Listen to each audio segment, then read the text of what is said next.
equal pay for equal work laws are a source of apartheid. You know, the basic source of apartheid in South Africa was the insistence by trade unions on equal pay for equal work. The women who go around today urging equal pay for equal work are being anti-feminist. They don't intend to be, but that is the effect of their policy. Because if there is any activity in which, for any reason, a male is preferable to a female, or vice versa, the only weapon the less productive sex has is to offer to work for less. And if you deny them that opportunity, you're assuring yourself that you're going to have all male jobs or all female jobs, all white jobs or all black jobs. But aren't you also condemning them to stay that way? Not at all. Not at all. The typical course, if you go back to American history, by taking these low-paid jobs, a great many people, not all, but a great many people were able to develop skills and activities, accumulate a little skill, a little capital, a little knowledge, improve their lot, become advance in the stage, get to a higher level of productivity, and get a higher income. That's been the typical way up the ladder for most of the people who came in here. It was a way up the ladder for my parents, for your parents or grandparents or great-grandparents, I don't know which. And that's the way in which, unfortunately, there's no way in which you can immediately propel people to the top of the ladder. Okay, thank you very much. Thank you.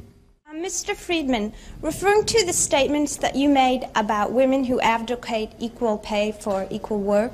Gee, I thought I'd get a rise out of that sooner or later. Delighted to have it. Yes, okay, I just would like to know if you're insinuating or perhaps, point blankly saying that women and other minorities' skills are inferior to those of those now holding those jobs, and that they need to go through a period where their skills need to be improved and therefore deserve to be paid less? No, I don't think desert has anything to do with it. I'm not. First of all, I think desert is an impossible thing to decide. Who deserves what? Nobody deserves anything. Thank God we don't get what we deserve. But I'm not saying that at all. I'm saying a very different thing. I'm saying that the actual effect of requiring equal pay for equal work will be to harm women. If women's skills are higher than men's in a particular job and are recognized to be higher, the law does no good, because then they will be able to compete away and can get the same income.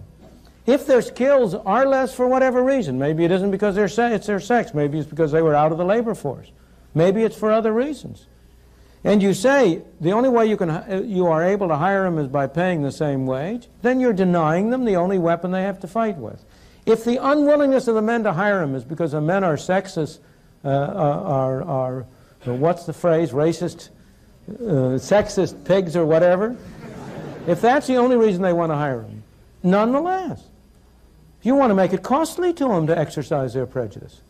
If you say to them, you have to pay the same wage no matter whether you hire women or men, then here's Mr. Sexist Pig.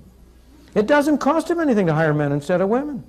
However, if the women are free to compete and to say, well, now look, I'll offer my work for less, then he can only hire men if he bears a cost. If the women are really good as a man, then he's paying a price for discriminating. And what you are doing, not intentionally, but by misunderstanding, when you try to get equal pay for equal work laws, is what you are doing is reducing to zero the cost imposed on people who are discriminating for irrelevant reasons. And I would like to see a cost imposed on them.